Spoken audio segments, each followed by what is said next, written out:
Bienvenue dans mon podcast Bloc-Notes et bienvenue dans un nouvel épisode. Aujourd'hui, j'aimerais te parler de la reconnaissance, d'être fidèle à soi-même et surtout de se concentrer sur ce qui importe vraiment. Je pense qu'on a tendance à ne pas toujours comprendre pourquoi on est aussi déçu de ce qu'on réalise, pourquoi on est aussi insatisfait ou bien trop préoccupé par la vie des autres. Et en fait, moi, j'ai compris que lorsque je me comparais, me jugeais ou m'auto-sabotais, c'était tout simplement quand je ne voyais pas ce que j'avais déjà. Je n'admettais pas, je ne me rendais pas compte que parfois il faut vraiment remercier, être reconnaissant pour ce qu'on a déjà. Je parle un peu de ça dans l'épisode Ce que les yeux ne disent pas. Je parle du fait que parfois on voit les choses d'une façon et qu'elles ne sont pas forcément comme on pense. Et que tout est une question de perception. Mais c'est vrai que c'est difficile à cerner des fois.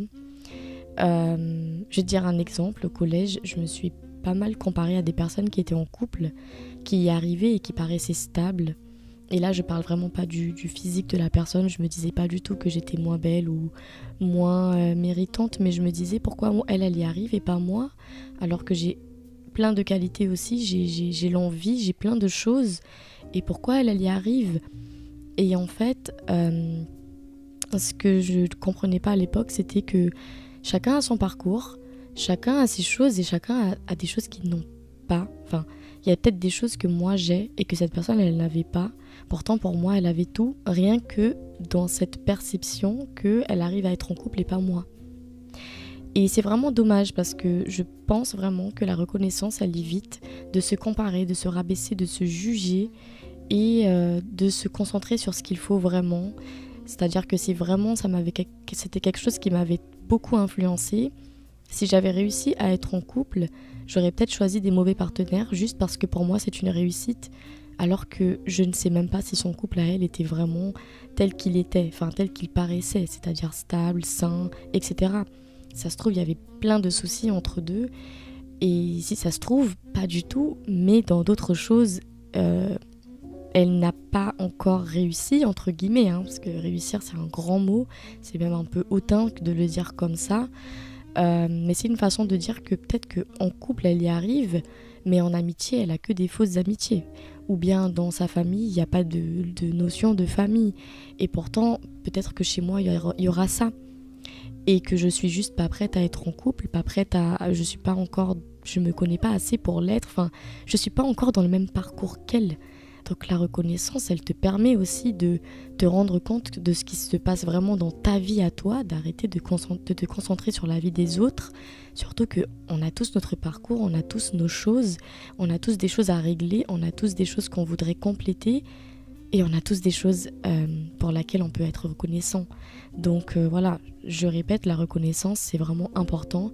Elle évite de te faire te comparer aux autres, elle évite de te faire t'éloigner de ton parcours ou de te faire t'éloigner de ce que toi tu as besoin pour guérir, pour après obtenir telle chose. Et parfois elle te fait accélérer sur des choses que tu n'es pas encore prêt. Comme par exemple se mettre en couple bêtement avec quelqu'un qui te voit très vulnérable, très en nécessité, alors qu'en vrai c'est même pas une vraie nécessité. Parce que oui, la reconnaissance aussi, elle t'éloigne de ce que tu as vraiment besoin. Peut-être que tu es à un stade de ta vie où tu n'es pas encore dans la nécessité d'être en couple, mais plutôt dans la nécessité de d'améliorer ton comportement, parce que peut-être que justement, il y a des choses pour lesquelles tu peux être reconnaissant, mais il y en a d'autres où tu devrais faire du travail dessus pour éviter que tu aies des mauvaises amitiés ou des mauvais partenaires. Là, je dis féminin, masculin, mais voilà. Donc voilà, je pense vraiment que c'est très important d'être reconnaissant. Et pourquoi aussi? Parce que ça te permet d'être fidèle à toi-même. Il faut vraiment qu'on arrête d'être fidèle à ce qu'on voit, à ce qu'on perçoit, à ce qui est à l'apparence de ce qu'on voit, parce que encore une fois c'est une question de perception. Le couple il peut paraître très heureux, très stable et ne pas du tout l'être. Ou bien il l'est pour eux, mais quand tu rentres vraiment dans le sujet et que tu vois des choses, pour toi ce n'est pas ce que toi tu veux. Mais pourtant, si vraiment tu n'es pas reconnaissant pour ce que tu as et tu continues à te comparer, à te juger, à te rabaisser à cette personne, tu es capable de retrouver le même partenaire alors que tu n'es pas du tout d'accord avec sa façon d'être. Donc c'est très important et je pense vraiment que la fidélité à soi-même, elle commence à partir du moment où tu es où tu es reconnaissant pour ce que tu as, et à partir du moment où tu respectes ton parcours, tout ce que tu as là maintenant, c'est toi. Tout ce que la vie te donne, c'est toi. Tout ce que la vie te donne et que tu n'aimes pas, tu aimes moins, travaille dessus, fais des choses. Mais c'est ton parcours, ce n'est pas le sien. Elle est à un stade de vie que toi, tu n'es peut-être pas encore là. Ou au contraire, il y a peut-être d'autres aspects de sa vie, parce qu'il y a ça à prendre en compte aussi. Dans notre vie, il y a plusieurs aspects. Il n'y a pas que ce que tu vois. Il n'y a pas que ce que toi, tu admires et mets sur un piédestal. Et c'est pour ça qu'il faut vraiment être reconnaissant pour pouvoir être fidèle à soi-même. Et être fidèle à soi-même, ça revient à quoi ? Ça revient aussi à accepter son parcours, à s'accepter, à s'aimer, à avoir confiance en soi, à prendre les bonnes décisions et à connaître les vrais besoins. Donc, quand tu connais tes vrais besoins, selon moi, c'est que tu t'écoutes. Moi, je sais que au jour d'aujourd'hui, je ne suis pas prête à être en couple. Je l'ai été, c'était très bien. Enfin, il y avait beaucoup de choses où c'était très bien, mais il y avait beaucoup de choses où c'était moins bien. Et c'était pas que du côté de mon partenaire, c'était de mon côté aussi. Donc le fait que j'ai été fidèle à moi-même, que j'ai été reconnaissante pour ce que j'avais, etc., m'a permis de voir cette chose-là et de prendre une bonne décision. Et je pense vraiment que on devrait arrêter d'apprendre aux gens à ne plus se comparer aux autres ou à s'aimer, mais au contraire à apprendre à être reconnaissant pour ce que tu as et à être fidèle à toi-même, parce que quand tu es fidèle à toi-même, tu poses des limites, tu reconnais tes valeurs, tu arrives à détecter c'est quoi tes valeurs, c'est quoi tes vrais besoins intérieurs. Et besoin intérieur, ce n'est pas je veux une maison. C'est je veux une maison, je sais pas moi, si tu vis dans un endroit où il y a beaucoup de conflits, je veux une maison avec de la paix. Ou bien c'est même pas je veux une maison, c'est je veux de la paix dans ma vie. Et c'est là que en fait, le fait que malgré tout, tu sois reconnaissant pour ce que tu as, et donc tu prends des bonnes décisions et tu as des bonnes intentions aussi, j'en parle dans l'épisode choisir sa direction. Et d'ailleurs s'écouter pour de vrai, enfin s'écouter vraiment plutôt. Là aussi je parle de comment écouter ses vrais besoins. Les vrais besoins, ce n'est pas des phrases du genre comme je disais, je veux une maison. C'est tout ce qui est émotion. Qu'est-ce que tu veux ressentir ? Quelle est l'énergie que tu veux ressentir ? Et je pense que c'est là où on se confond. Parce qu'à force de se comparer aux autres, et aussi on va pas se mentir, on est dans une société où c'est très facile de se distraire et de se distraire de son propre parcours et de regarder ceux des autres et de, encore une fois, se faire piéger par la perception. Eh bien, je pense vraiment que j'ai oublié ce que je viens de dire.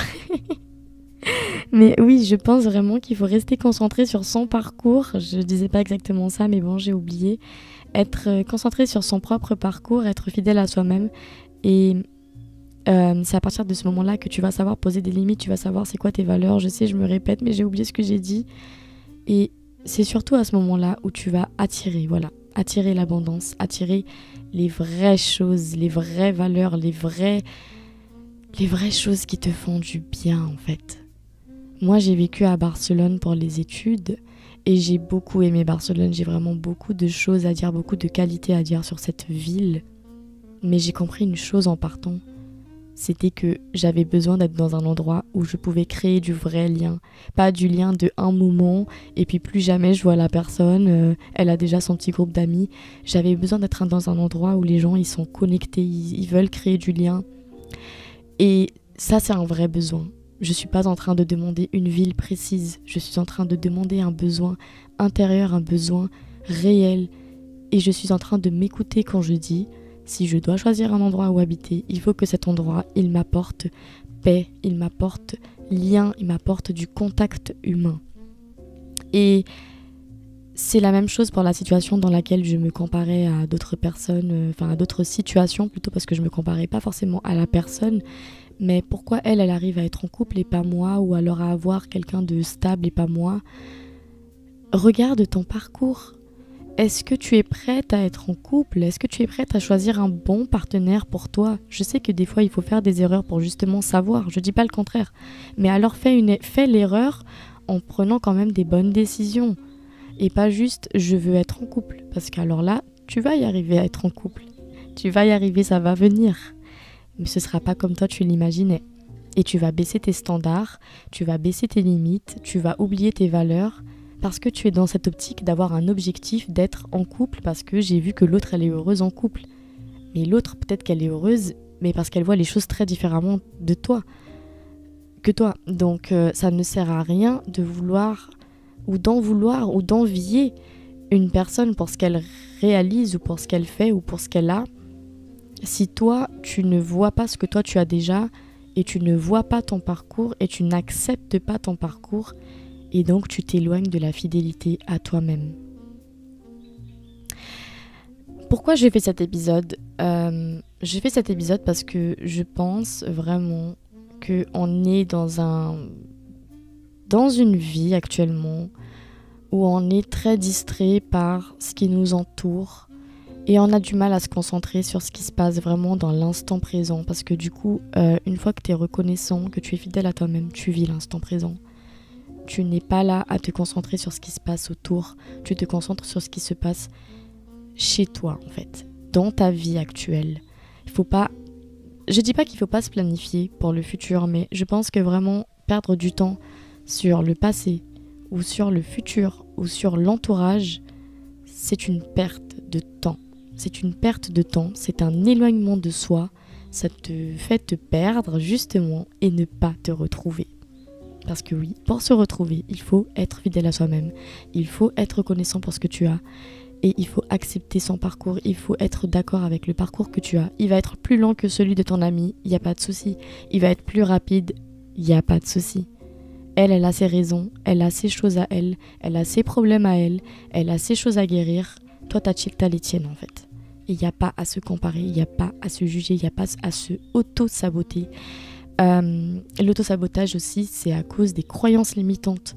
Elle y arrive parce qu'elle est très belle et pas moi. C'est une croyance limitante, elle te limite. C'est une croyance limitante.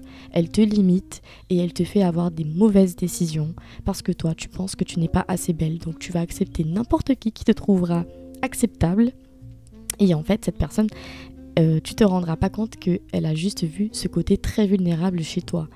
Donc c'est pour ça que je dis beaucoup dans mes épisodes que parfois on attire justement ce qu'il faut pas, mais c'est nous-mêmes qui le fait. C'est pas l'autre le méchant, parfois c'est toi-même qui est trop méchante avec toi-même ou trop méchant avec toi-même ou trop dans le jugement avec toi-même, dans la comparaison avec les autres, qui te déconcentre de toi-même et qui attire donc tout le contraire de l'abondance. Et après tu es désespéré, tu ne comprends pas, tu ne te comprends pas, tu penses que tu ne sais pas ce que tu veux et c'est vrai. Tu ne sais pas ce que tu veux. Parce que quand tu sais ce que tu veux, tu changes les choses, tu mets des limites et tu es fidèle à toi-même et tu ne te compares surtout pas aux autres. Alors voilà, je pense que je vais plutôt m'arrêter là et je veux pas que tu penses que je te gronde parce qu'on a tous fait ça, mais justement j'en parle parce que c'est très très très facile en ce moment de se déconcentrer et c'est très dommage parce que quand je dis que la reconnaissance, elle attire l'abondance, c'est réel. Il n'y a pas à croire en quelque chose pour dire que c'est réel. C'est vraiment réel et tu vas prendre les bonnes décisions. Et parfois, elles te feront même du mal. Les décisions, des fois, elles font mal. Mais c'est un mal pour un bien. Alors voilà, si tu veux te retrouver, si tu veux éviter de te perdre, ne te laisse pas influencer par ces choses extérieures qui n'ont rien à voir. Mais alors, rien à voir avec ton parcours. Ton parcours, il est unique, il est à toi. Et je pense que ça ne sert à rien de te comparer parce que tu ne vas que t'éloigner de toi-même. Et je pense que ce n'est pas ce que tu veux. Donc, arrête de t'éloigner de toi-même et au contraire, rapproche-toi de toi. Regarde ce qu'il y a autour de toi, regarde ce que tu as déjà. Il me manque ça, il n'y a pas de souci. Il te manque peut-être ça. Fais des choses pour y aller. Et arrête aussi de... Il faut arrêter plutôt, parce que là, on dirait que je vous gronde, mais il faut arrêter aussi de se plaindre de choses que c'est toi-même qui décides. Voilà. Si telle amitié n'est pas bonne et tu te sens pas à l'aise, pourquoi tu y vas ? En fait, il faut vraiment se poser tout le temps la question. Quelle est l'énergie que je veux ressentir ? Est-ce que je veux être à l'aise ? Est-ce que je veux être en confiance avec moi-même ? Est-ce que je veux être fidèle à moi-même ? Est-ce que je veux être fidèle à mon parcours ? Fidèle à ce que j'ai déjà ? Oui. Alors pourquoi tu vas vers ces personnes qui te font te sentir tout le contraire ? Pourquoi ? Pourquoi tu vas sur tel compte Instagram qui te fait du mal ? Pourquoi ? Reste fidèle à toi-même, fais un travail sur toi Et qui sait, peut-être un jour, tu pourras revoir ce compte Instagram avec fierté, avec comment dire ça, admiration pour la personne et pas avec envie, pas avec de la jalousie ou des mauvais pressentiments, enfin des mauvais sentiments que toi tu es en bas et la personne elle est en haut. C'est vraiment mauvais et parfois c'est même pas à cause de la personne comme j'ai dit, c'est vraiment à partir de toi que ces choses-là peuvent commencer et voilà. Donc si tu veux te retrouver, si tu veux éviter de te perdre surtout, concentre-toi sur toi, sois reconnaissant pour ce que tu as déjà, sois fidèle à toi-même et tu verras que vraiment tu vas attirer abondance, tu vas attirer tout ce que tu as vraiment besoin et pas ces choses matérielles, artificielles que tu penses avoir besoin. Tu vas savoir exactement de quoi tu as besoin, de quoi j'ai besoin dans une personne si je me mets en couple. Ça, alors voilà, si c'est pas ça, ça passe pas. Sois fidèle à toi-même. Non, tu n'es pas exactement comme je veux, je ne veux pas. Je sais que les personnes ne sont pas parfaites. Je ne dis pas qu'il faut chercher la perfection. Mais si cette personne, elle t'apporte plus de choses que tu n'as pas besoin, que tu n'as pas envie, que de choses que tu as réellement besoin et envie pour que tu te sentes bien, que tu te sentes à l'aise, que tu aies l'énergie que tu as envie. Donc encore une fois, quelle est l'énergie que je veux ressentir en couple? Eh bien, n'y va pas, n'accepte pas, n'ouvre pas tes portes pour cette personne. C'est triste, c'est chiant, mais bye bye. Pareil en amitié. Les amitiés, c'est vraiment le truc le plus destructeur. Donc c'est pareil en amitié, et des standards, et des limites. Sois fidèle à toi-même. Sois fidèle à toi-même. Si tu es reconnaissant, tu sais qu'il y a beaucoup de choses que tu n'as pas besoin d'accepter pour être bien. Tu sais exactement ce que tu acceptes et ce que tu n'acceptes pas. Voilà. Donc c'était mon petit conseil du jour pour commencer cette semaine. J'espère que cet épisode t'a plu et j'espère que tu vas être fidèle à toi-même et reconnaissant pour ce que tu as déjà. Parce que parfois, les gens, ils jugent les autres, mais ils ne se rendent pas compte qu'il y a beaucoup de choses que tu peux avoir et il y a encore d'autres choses que tu peux ne pas avoir et que cette personne est là. Et pourtant, elle a l'air. Tu penses qu'elle a l'air. Ça, c'est un regard très égoïste, très fermé, mais tu penses qu'elle a l'air pas bien. Et pourtant, cette personne, elle a peut-être beaucoup de choses que toi, tu n'as pas. Et ça, c'est vraiment un fait. C'est vraiment réel. Mais tu peux toujours être reconnaissant pour ce que tu as. Gros bisous.